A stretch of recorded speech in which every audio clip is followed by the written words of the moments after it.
Hi, Dr. Joe Gaudio here, teaching a course in occlusion today over at NJ PDI for those who are interested in what I think is the foundation for all dentistry. So to me, the crux of everything that we're doing, if you want to do restorative dentistry, is basically how's it going to last if we can engineer it properly. I think that's the goal. So for anyone who's interested, the engineering, the art, just the passion that one needs to have for this is something that I share in a one-day course, and then we can expand on it in a two-day course as well in terms of the real hands-on, the planning. My biggest mentor was Dr.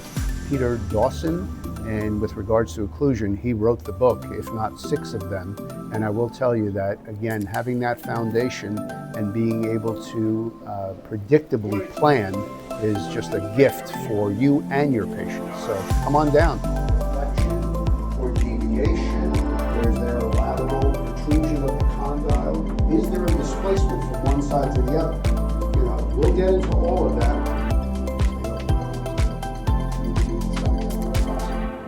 Is that uncomfortable at all?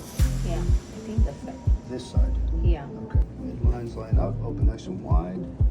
Little deflection to the one side, very minor, about 3 millimeters close.